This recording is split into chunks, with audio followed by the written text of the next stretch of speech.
The University of Missouri is home to numerous labs, but the Department of Human Development and Family Science, or HDFS, is perhaps one of the most extensive and historic that you can find. From education to research, HDFS focuses on the science of being human through interactions with family members, teachers, schools, peers, social media, and romantic partners. I'm Rachael Norden, and in this episode of Thinking Out Loud, I talk with Dr. Louis Manfra, Associate Professor at HDFS, about National Homelessness Awareness Month, and by extension, National Youth Homelessness Awareness Month, both of which are happening all month long during November. So, let's tune in. So a lot of the focus that we have been emphasizing in my research lab and in the broader work that we do in our department and others is looking at children who are really vulnerable. And very quickly you get into children who are in impoverished housing, households, children who are experiencing various types of, you might say, abuse or neglect, children who are in the foster system, and then children who are experiencing, along with their families, homelessness. And so one of the things we've done over the last several years is really start to look at how these experiences, particularly in early childhood, are impacting these topics that we're studying. Right. So, how does the experience of homelessness, for example, and if or how parents respond to that, how the early provider responds to that, et cetera, how does that impact the child's long-term development, short-term development in terms of school readiness, self-regulation, and these kind of variables. I have a hard time wrapping my head around the idea of a student, a child, being able to be in these educational situations, in these institutions, in these schools and these caregiving situations, and then going home and there being nothing. I will say it this way, you're not alone, including early education broadly. There's a lot of information that's not there. So one of the main things about studying young children and homelessness is, first of all, we're talking about family homelessness, generally speaking.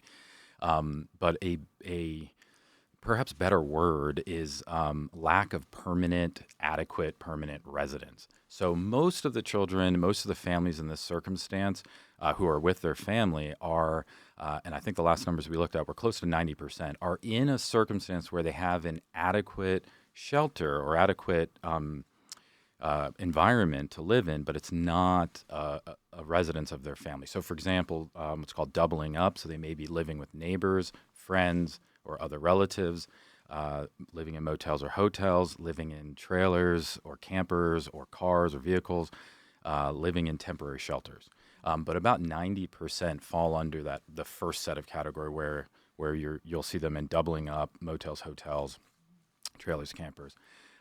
More often than not, and this gets a little touchy with the numbers because it's hard to follow children in these circumstances and families, but it is likely that if the parents are demonstrating a lot of neglect in terms of providing adequate housing, that the children would be investigated with Children's Division and likely, or perhaps pulled into the foster system.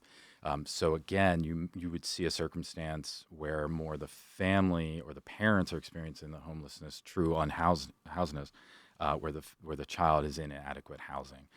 So when you start to conceptualize the way it looks with bringing kids to school, it has been sort of, at least there's a strong belief and a lot of anecdotal evidence that the school provides a very consistent, secure environment for children. So the parents who have the children in these types of care is really good for the child. It's really good for them as well. That gives them a little bit of freedom to figure out how to get things in order if that's the situation. You mentioned youth. There's a big difference. I just want to say for the record, I studied young children, as I've mentioned. But when you start to look at teenagers who are more experiencing homelessness, more often you'll read about children adolescents who are leaving a bad home environment, who have some experience, maybe domestic violence with the parents, incarceration of the parents, or just otherwise a bad situation. So they're removing themselves. Gotcha. There is You had mentioned foster care, which was about the next direction I was going to take this because, last month we did a conversation on Domestic Violence Awareness Month, which is October. So I met with Dr. Park to discuss that, and then seeing, or I guess reading about the correlation, which it makes sense, but actually having these conversations with y'all and seeing the numbers and seeing the research now, seeing the correlation between things like domestic violence abuse, substance abuse, and sort of the slippery slope straight into homelessness. And when you get into the weeds of it affecting youth, and just hearing about these kids, these teenagers having to take the responsibility to get themselves out of the situation, that's just heartbreaking. That's heartbreaking to hear. Is there a correlation that you observe between these teenagers, these youth who get themselves out of these situations or are taken out of these situations and put into foster care? Do you see these patterns repeating? One of the hardest things about studying this topic is being able to get good information. Again, if we were just to use an example, if we were talking about a 16-year-old who leaves a home, they are not trying generally to get, recognized and pulled back into the home. They're generally trying to get away from a situation. If we're using that as an example, so it's really hard to follow, gather good information about whether they're going back and leaving and things. You do see, I've seen a lot of things I can just speak to this with really young children. We as many years ago, but we had access to just look at some administrative data about children who were in circumstances with foster care and going in and out of their home, in and out of different homes, in and out of investigation, et cetera. And there are certainly some children where this, over a 3-year period, you see this repeat over and over. And it's just a very, sort of, to be fair, a really sad and depressing cycle where the children are moving out, being put back in. 2 months later, moving out, being put back in, moving to a different home, being put, back and forth.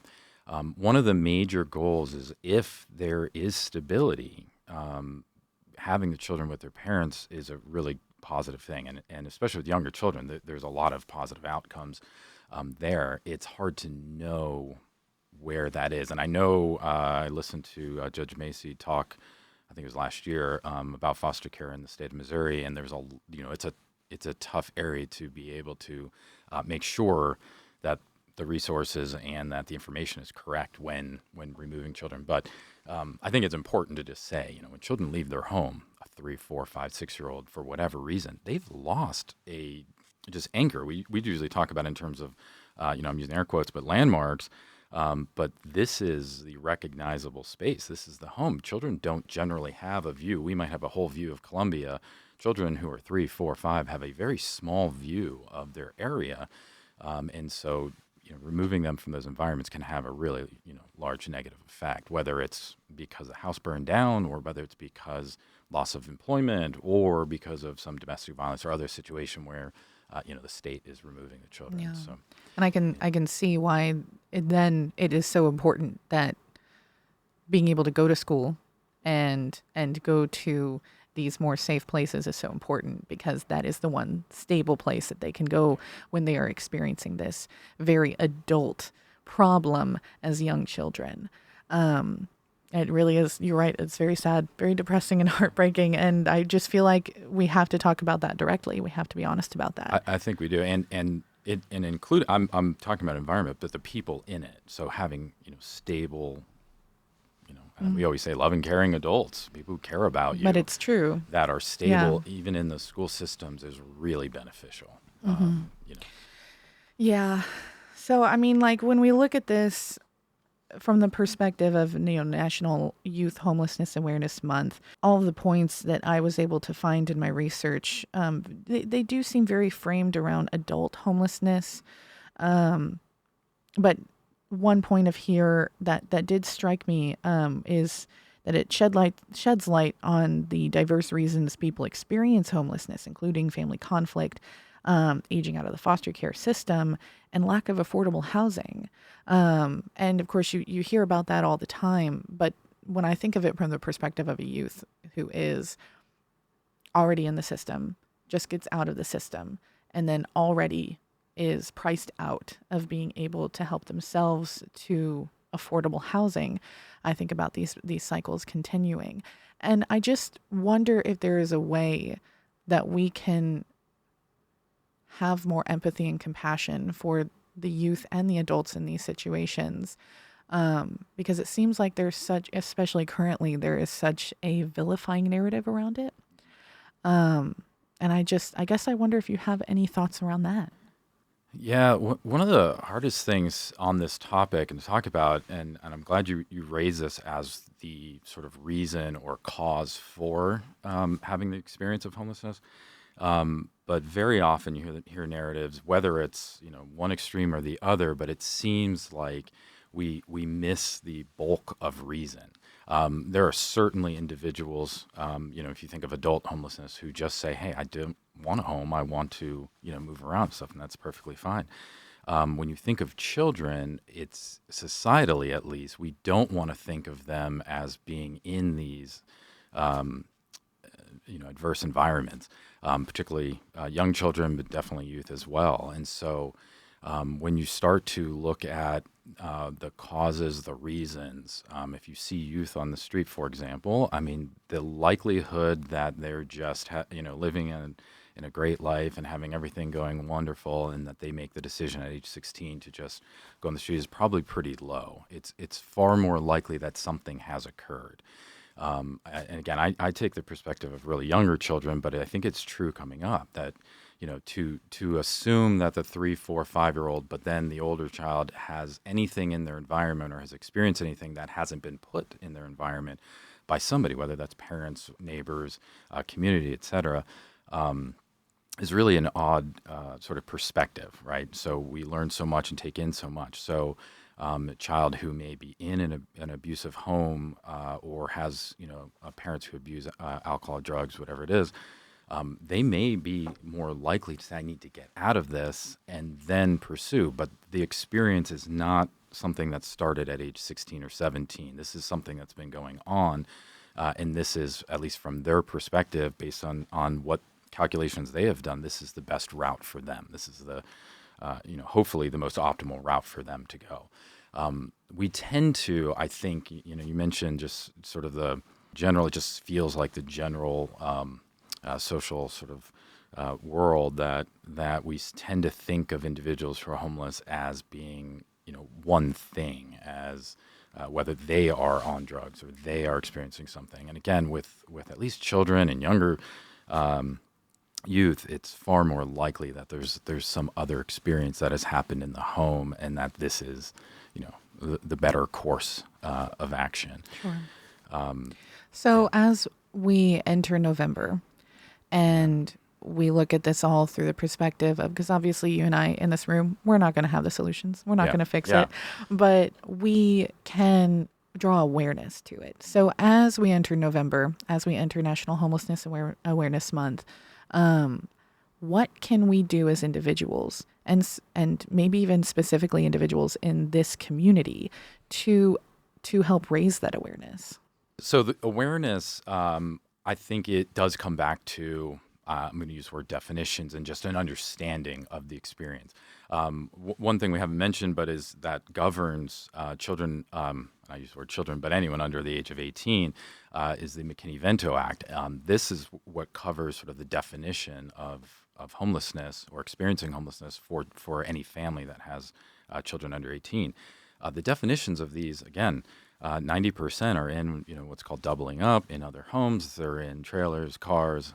They're in motels or hotels. They're in various circumstances. Very few, maybe only 3 to 6%, are in shelters, and very few are probably on the street. And again, I want to just qualify this as a lot of the data has to come from, it's retrospective, like these children had experienced this. They're usually not, filling out surveys or anything while they're experiencing the homelessness. But that's a primary thing, particularly with families, is that it's hard for me sometimes to wrap my head around. You ask somebody, questions. For example, we're including these in our surveys and things in our work. Is just what is homelessness? Just give a definition. And people who have different experiences or think about different individuals say very different things. So an individual who's on a street corner is the archetype maybe for somebody of homeless, but that's not necessarily the thing that we want to bring awareness to, particularly with children and youth. So families, children, youth are experiencing inadequate housing. They're unhoused. They're very often trying to get into a more stable situation. And again, if things are good, if the parents are good parents trying to do the best for their children, they're still with their kids. And so they'll be in a situation where adequate housing is being hopefully provided in some form. So that's one thing we always want to talk about is just sort of trying to change the perspective a little bit on being a little more broader about what the experiences are. That said, there are people who experience various things. As we say sometimes, desperate individuals, a youth on the street may end up doing something. They're hungry, they steal food or something. But focusing on that one act at that time and dismissing what led to it. The context. Yeah, and the context, I think is something we need to bring a little bit more awareness to. Now, you raised the best question of all, like solutions. And this is such a tough question. I know, various people want to do various things. Even on campus, we have, there's food pantries and there's, other places and things to help families. They're building the facility up north. There's different things that people are doing to focus and to help individuals. The important thing is that everyone has a different experience. And when you understand that family's experience and you understand what might be able to help them overcome that, that's something that is good. Yeah. It sounds like, of course, where we are today, it feels like so many of these problems that are requiring these solutions are systemic, might go beyond what we can do, might be what we can do as individuals. So I'm collecting here that what we can do as individuals is to be aware and empathetic toward the context of what puts someone in that situation, and not just shoehorn one specific narrative toward homelessness, because it can be, of course, it can be domestic violence, of course, it can be substance abuse, but it can also be tragedy, and those things don't happen on purpose. So what I'm collecting is that the thing that we can bring to November, to National Homelessness Awareness Month, is compassion. Oh, yeah. Yeah. I think that's a great way to put it. And just considering putting yourself in different circumstances. When you ask those questions, can you imagine yourself being in a circumstance of homelessness? People tend to imagine a different thing. Well, I guess if this happened to me, or I guess, and that's usually more likely what's happening to family. And to your point, I at least I think this is one of your points, is that what we hear and see in the larger media is usually focused on adult homelessness, and is usually focused on maybe other things that are related, right? So panhandling is something that gets focused on a lot, or loitering is something that gets focused on a lot. I think drug abuse and then mental illness gets focused on a lot. And those are certainly things that can happen when we're talking about families and children, particularly. You'll see this particularly when you start to see the foster care being involved. But it's not always the way. And if you sort of open up your kind of ears, eyes to it, and be a little compassionate, put yourself in empathy, right? Put yourself in those shoes and start to see what it might be. There's so much nuance to these situations, and there's no blanket right answer on how to approach it, is what it sounds like. And when that is the case, I feel like personally, compassion is the answer, is just trying to be open to the experiences that are happening to a lot of people, and thankfully not to you at that time. And so just being able to approach these situations with the compassion for nuance and context just feels so important, stepping into into November and every month throughout the year.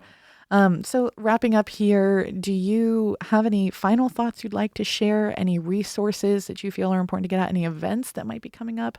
But do you have any final thoughts to share? Well, we have been working with Tara Bach at the Office of Homeless Education in Missouri's Department of Elementary and Secondary Education.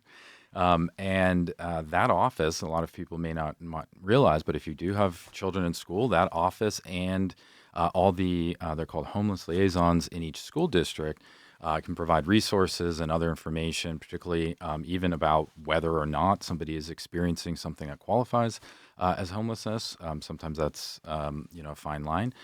So we've been working with them. We're hoping to start more research this fall, where we're collecting different information. There are other resources. Schoolhouse Connection is one of them that the Office of Missouri Head Start Collaboration Office, is the correct name, has mentioned several times to me as a great resource and something that they're using and working, that group they're working with. They have a website with all kinds of wonderful information for anyone who's either experiencing this or who wants to have more information on those topics. That was Dr. Louis Manfra, Associate Professor at HDFS, on cultivating awareness and compassion during National Homelessness Awareness Month. If you'd like to learn more about HDFS and the work they do to support youth, visit hdfs.missouri.edu. I'm Rachael Norden, and you've been listening to Thinking Out Loud from KBIA 91.3 FM.